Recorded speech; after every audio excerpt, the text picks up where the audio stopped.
Welcome to Supporting Staff with Quick Guide Videos. My name's Jocelyn Weedo, and while many of you know me as the Sprockets Network and Quality Coordinator, what you might not know is that I also spent many years supervising summer and school year programs. As a program manager, our summer program welcomes 60 to 80 young people every day from 9 to 5, and that doesn't even include the extended hours before and after. To make that possible, we relied on a mix of year-round staff, right track summer staff, interns, and volunteers. I share this because I know firsthand both the importance of preparing seasonal and part-time staff to succeed and the very real demands both summer and school year schedules place on program teams. Over the next few minutes, we will touch base on why it's important, what resources are available to you, and what it could look like in practice, including next steps to support your staff. While the quick guide videos won't solve every staffing challenge, we hope it offers one more layer of support to strengthen your staff training and set your team up for success.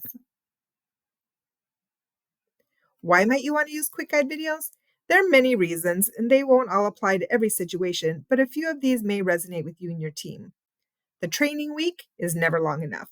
Whether you're preparing for summer or the school year, there isn't a lot of time your team gets to spend together for training, and what you do have is never enough.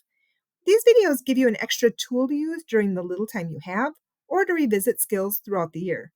And even when you do have time to bring your staff together prior to your program start date, the reality is we are often onboarding new staff mid-program as well.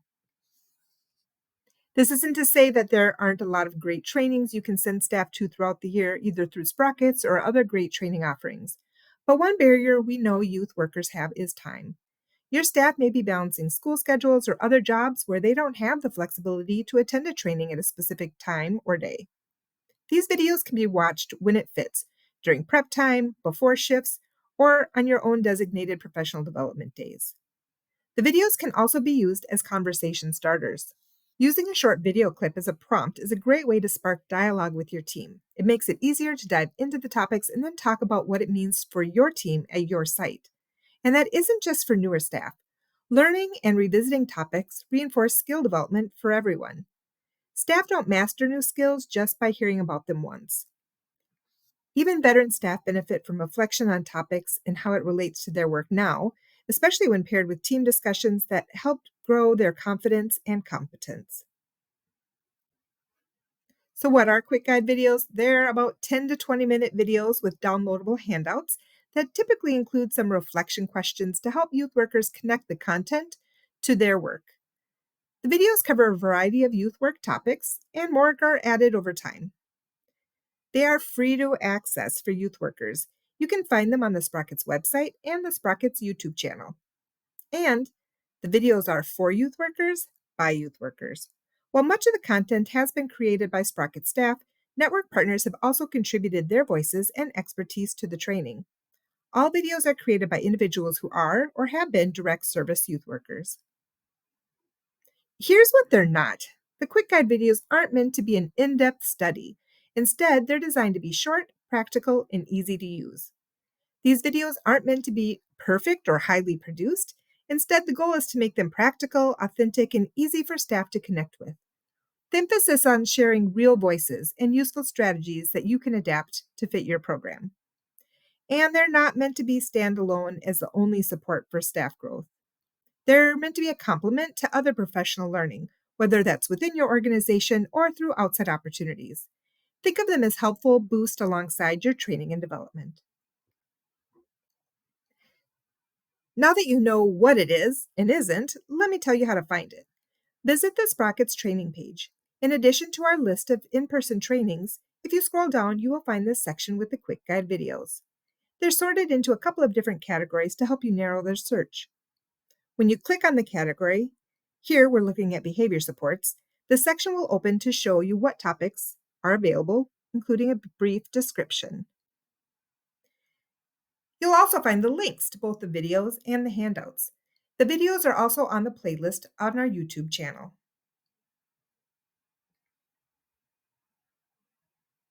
So how could this work in your youth program? Here's a few strategies that may work for you. One approach is to have staff work independently through the trainings. As a supervisor, you could identify which topics to start with, or you might let staff choose areas they're interested in exploring. Think about the timeline, maybe one video per week or two if time allows. Plan at least 30 minutes for each video so staff have time to watch and complete the handout. Most videos are under 20 minutes, but reflection takes additional time for some staff.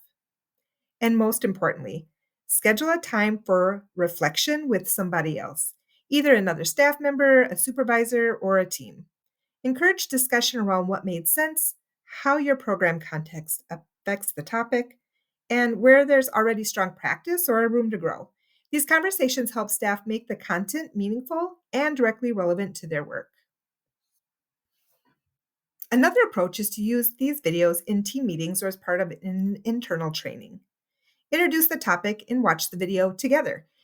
Be sure to print the handouts. Some have space for notes or highlight key concepts. After viewing, reflect as a team. You can use the handout questions to guide discussions or create your own debrief. This reflection is the most valuable part. It gives staff a chance to share perspectives, discuss what resonates or doesn't, consider what already is working, and explore new ideas that can translate into concrete improvements for your program. And don't just end the topic there. Revisit any steps or new ideas discussed to see how things are working. Celebrate things that are going well and process through any challenges connected to that topic. So now what? Head to the Sprockets training website and click on the supervisor section to download the planning handout. Think about who might benefit at your site.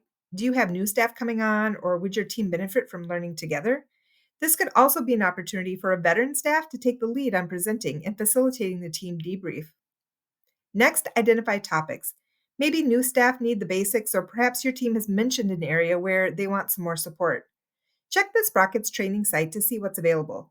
If you don't see a topic you're interested in, reach out to Sprockets. We're always looking to add content that's relevant to your work. Finally, set aside intentional, structured, paid time for staff to focus on professional development. Without dedicated time, it's harder for staff to engage meaningfully and reflect on what they've learned.